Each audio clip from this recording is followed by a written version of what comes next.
Bonjour, je suis Nadège du blog Vegan Bio et de la boutique Market Veg. Alors je vous propose aujourd'hui une recette à partir de laquelle vous pouvez en fait avoir comment dire, vous pouvez faire un jus au départ. Après, en l'améliorant, vous pouvez faire un lait crémeux, genre smoothie, mais quand même plus proche du lait. Et en l'améliorant encore un peu, faire carrément une glace crue. Donc, je me suis inspirée en fait, pour faire cette recette, je me suis inspirée de ce livre qui vient de sortir, qui est très original.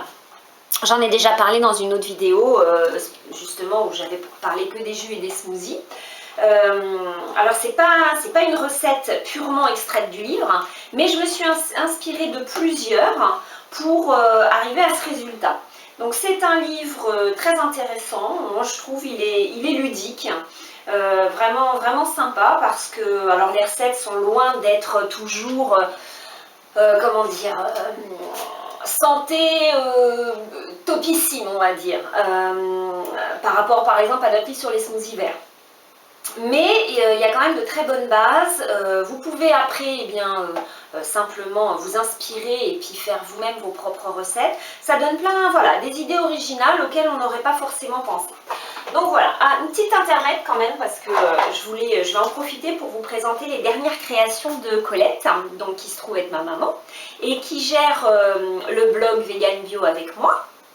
Donc Colette fabrique avec ses petites mains et plein d'amour des crackers crus, donc déshydratés à basse température bio, que vous trouverez sur la boutique presque exclusivement. Et donc il y a toute une gamme qui grossit petit à petit. Et pour Noël, Colette a fait des petites, alors elle a appelé ça des macaronettes. Voilà, alors c'est une version crue un petit peu du macaron, sauf que c'est pas fourré. Mais c'est délicieux, c'est au cacao cru, pas trop sucré. Moi j'aime bien parce que justement c'est pas trop sucré. Avec des graines de chanvre, enfin vous avez tous les ingrédients et détails sur la boutique. Donc voilà, si vous voulez offrir des petites gourmandises saines, faites artisanalement avec plein d'amour, vous pouvez offrir des macaronettes au chocolat. Voilà. Bon, revenons maintenant à notre recette. Alors, la recette de base, c'est un jus, tout simplement un jus de carotte au gingembre. Donc ça, jusque-là, ça va. Donc là, voilà, je mets pour la recette une dizaine de carottes. Donc j'ai commencé déjà un petit peu avant pour gagner du temps. Donc une dizaine de carottes en fonction de la grosseur de vos carottes. Donc là, j'en ai pas 10 moi parce que les carottes étaient quand même assez grosses. Donc voilà, un petit jus de carotte. Après, vous allez voir, alors je vais vous parler du nouveau sac à lait qu'on vient de recevoir. Alors on a été, à ma connaissance, les premiers à proposer des sacs à lait sur notre boutique. Enfin, au départ, il n'y avait pas de boutique Market Veg d'ailleurs. Et donc on a été les premiers parce que en se mettant au cru, au jus et tout ça, il y a déjà plus de 6 ans, on s'est rendu compte que voilà, le matériel de base, à part la planche, le couteau, le sac à lait, donc n'existait pas. Alors aux États-Unis, dans les pays anglo-saxons, voilà, on trouvait des sacs à lait partout. Donc du coup, on s'est mis en quête du sac à lait parfait.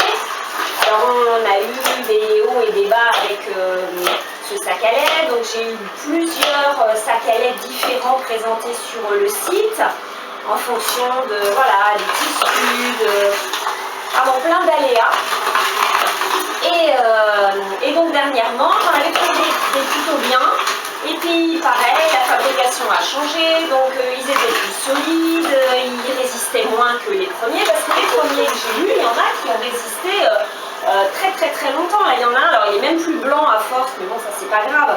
Ils finissent par se tacher un peu, mais bon, je l'ai depuis des années et il marche, voilà, il est toujours en très bon état, il fait tout à fait son travail.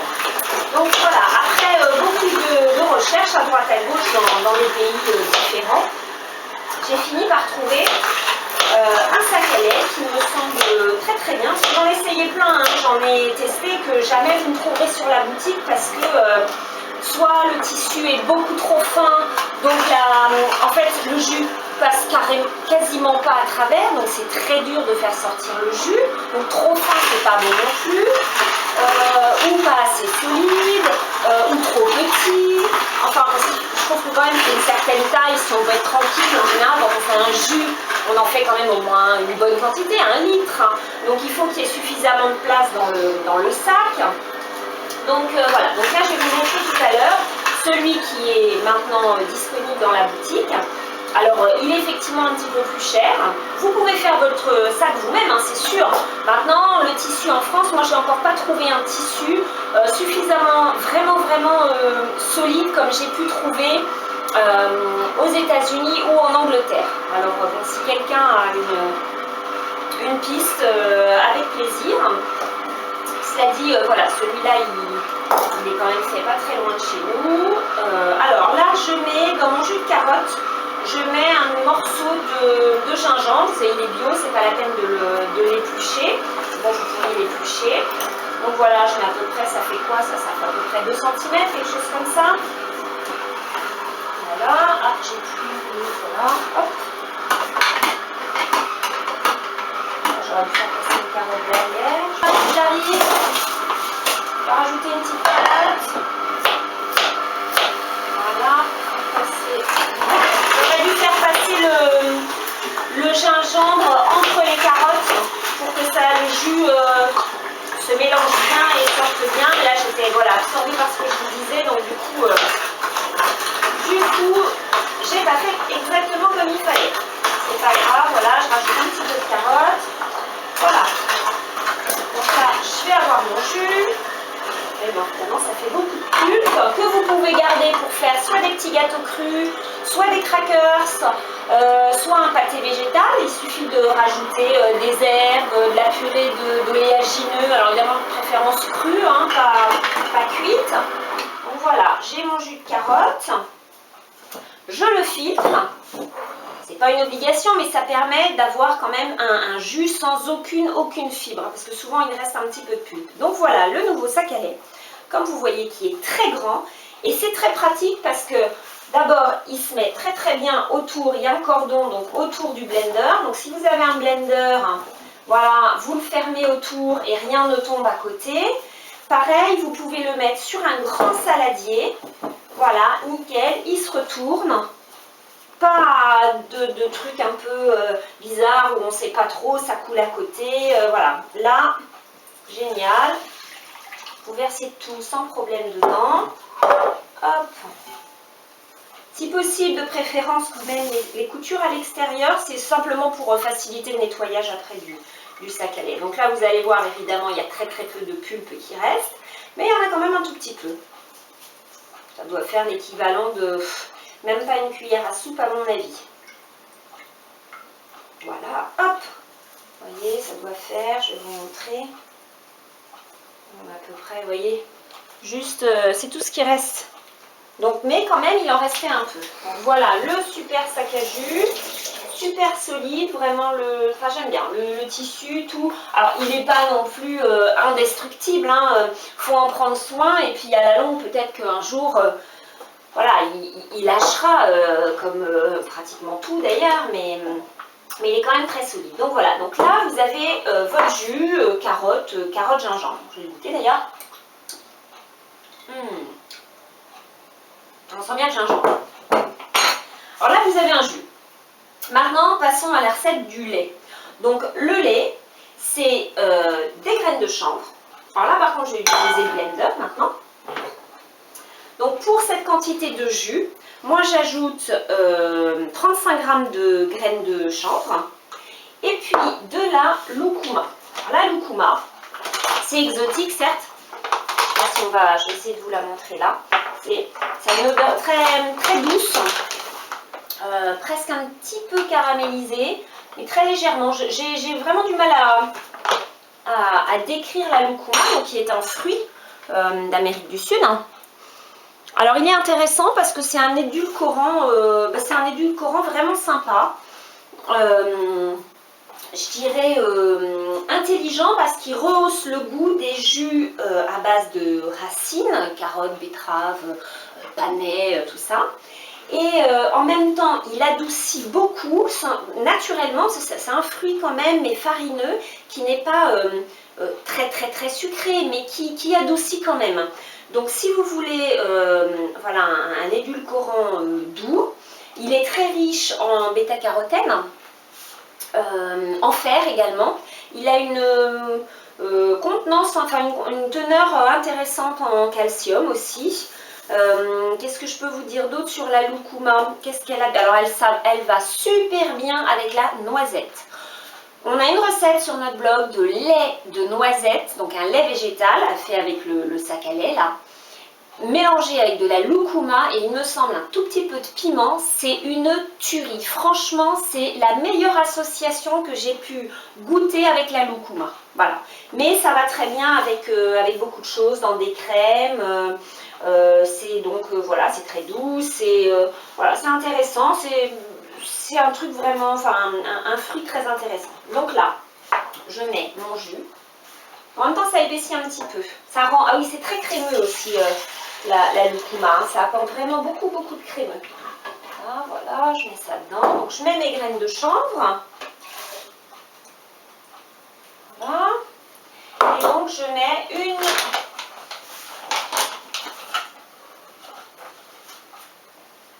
bonne cuillère à café, vous pouvez, à soupe, pardon, vous pouvez même en rajouter un petit peu si vous voulez rajouter encore du crémeux. Voilà, et vous mixez tout ça.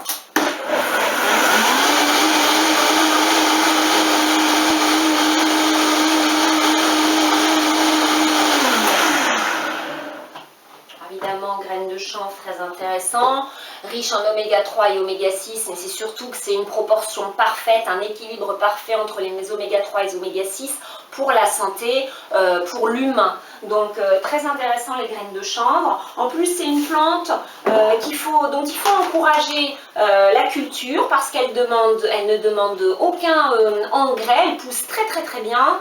Elle régénère les sols, on peut faire plein de choses avec, on peut faire des cordes, du papier, on faisait d'ailleurs autrefois tout ça, des cordes extrêmement solides, des vêtements, on a laissé ça un petit peu de côté, c'est dommage parce que en plus c'est local, enfin en tout cas pour nous en Europe, donc voilà, c'est bien dommage. Alors vous pouvez, voilà, vous avez un beau lait orange un petit peu plus doux, je ne sais pas si on voit. Alors vous pouvez le consommer comme ça. Je vais passer ma cuillère, j'ai pas de cuillère. Voilà. Alors vous pouvez le consommer comme ça, mais éventuellement si vous avez, oui, si vous avez un blender qui n'est pas très puissant, moi au départ je n'avais pas de blender, j'avais un Thermomix au tout départ, vous pouvez réutiliser encore le sac à lait, refiltrer votre lait, là, votre espèce de smoothie, on pourrait dire, vous le refiltrez à travers le sac, comme ça vous aurez vraiment quelque chose de complètement lisse. Donc voilà, là vous pouvez le voir comme ça, il proposait comme ça fait vraiment une belle couleur orange. Alors Halloween est passé, mais c'est une couleur de saison quand même.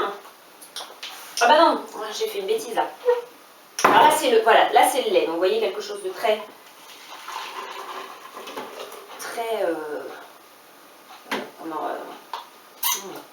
très lisse.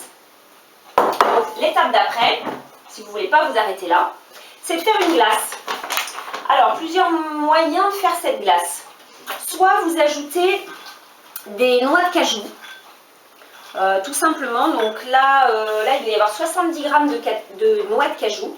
Si vous n'avez pas un blender très puissant, faites-les tremper au préalable quelques heures. Comme ça, elles seront beaucoup plus souples et ça se mixera beaucoup plus facilement. Voilà, sinon vous les utilisez sèches. Alors, vous pourriez également utiliser, ça va bien ensemble, du beurre de coco. Alors moi, je mettrais plutôt du beurre pour avoir quelque chose de plus crémeux. Alors, je vais faire prochainement une vidéo sur l'huile de coco et le beurre de coco. Parce que je me suis rendu compte que beaucoup de gens faisaient l'amalgame et que du coup, bah voilà, les choses n'étaient pas claires du tout. Moi-même, c'est vrai que j'ai fait beaucoup de recherches parce qu'il y avait des choses qui se contredisaient, enfin, qui n'étaient pas claires pour moi. Donc, j'ai vraiment cherché beaucoup avant de comprendre et de proposer donc une huile de coco, parce que dans le milieu cru aux États-Unis, il parlait beaucoup des bienfaits extraordinaires de l'huile de coco. Alors, c'est super pour, justement, dans cette vidéo, j'en parlerai, pour le système digestif, pour la peau, pour le cholestérol, enfin, pour plein de choses. Donc, sauf que quand même, il vaut mieux qu'elle soit crue. Alors, crue, c'est-à-dire qu'elle a été... l'huile de coco, elle est extraite de la chair des noix de coco matures. Donc, à froid, enfin, celles qui sont... l'huile de coco qui est crue, c'est extrait à froid. Alors, le mieux quand même, c'est d'utiliser une huile de coco qui est faite à partir de la chair fraîche. Parce que déjà, il y a une différence à ce niveau-là. C'est-à-dire que très souvent, les huiles de coco ne sont pas faites à partir de la chair fraîche, mais de la chair séchée, qui s'appelle autrement la copra. Et ça change beaucoup. Ça rancit du coup beaucoup plus vite. Celle-là, elle ne rancit pas. Moi, je garde mes pots, idéalement, ce serait dans le frigo, mais celle-là, je la garde pas dans le frigo. J'en ai un dans ma salle de bain, un dans ma cuisine. C'est pas dans le frigo. Les températures fluctuent et l'huile de coco ne bouge pas. Toutes les autres que j'ai pu essayer ailleurs, bio, magasin bio, tout, elles rancissent. Voilà. Donc l'huile de coco et vous avez la purée de coco, qu'on appelle malheureusement aussi beurre, mais à la limite on pourrait faire la différence entre huile et beurre.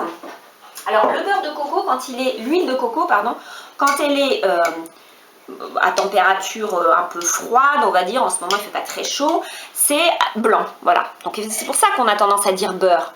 Mais blanc est un peu épais, voire carrément dur quand c'est dans le frigo. Mais quand elle est fondue ou quand il fait chaud, elle devient liquide, complètement transparente. Voilà.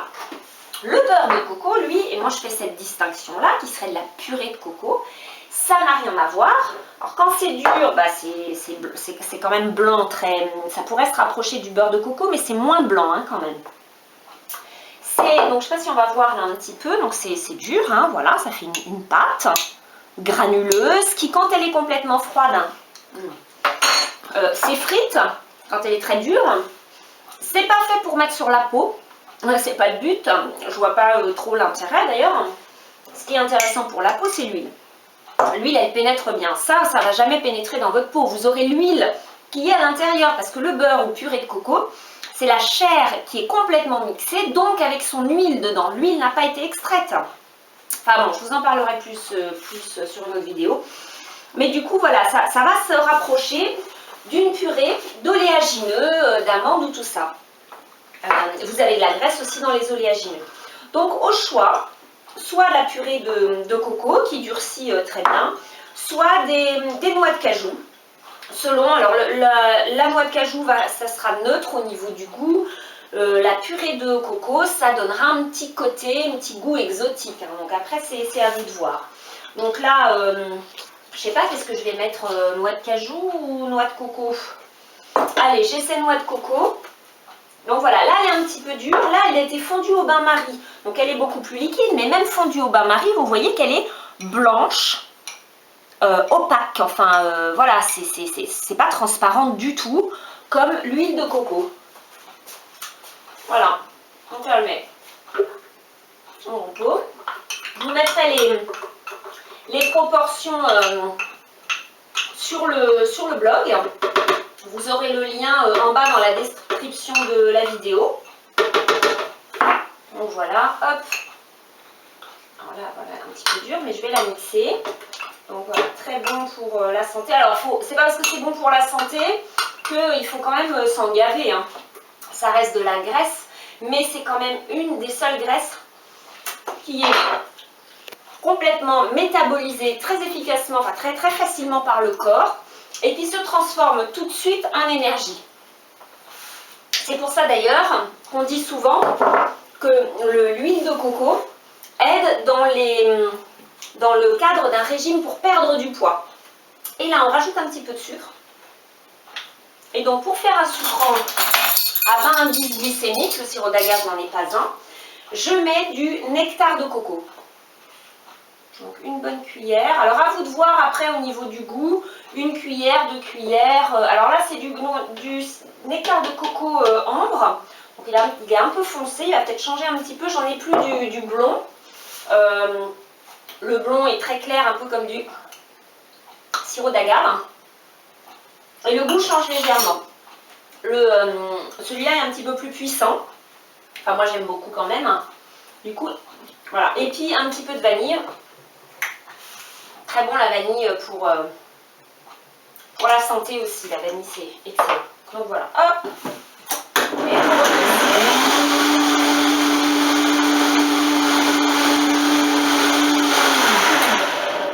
Et alors là l'idéal ce serait de mettre cette préparation dans comment on peut dire, comment ça s'appelle, une sorbetière, pour avoir quelque chose de vraiment très lisse, très sans paillettes. Alors si vous n'avez pas de sorbetière, moi la mienne elle est morte, donc du coup ça va être sans sorbetière. Vous mettez dans un récipient et de temps en temps vous venez un petit peu fouetter votre crème pour enlever les paillettes, voilà. Ou au pire, vous la laissez congeler au dernier moment, au moment de la servir, vous pouvez la passer dans un blender très puissant, quelques secondes, et vous aurez une crème glacée veloutée. Donc voilà, hop, ça fait une jolie couleur orange. Pour l'instant, évidemment, elle est liquide, mais j'y mets les doigts, moi. Ça a vraiment une crème glacée à l'indienne, vous voyez. C'est vraiment, vraiment sympa. On sent moins le gingembre. Mais oui, c'est original. Je ne suis pas sûre qu'en faisant goûter à vos invités, ils devineraient ce qu'il y a dans cette crème glacée. Voilà, écoutez, je vous montrerai, quand ce sera pris, je vous montrerai en photo le résultat. Et puis je vous dis à bientôt sur notre blog ou sur notre chaîne YouTube. Au revoir!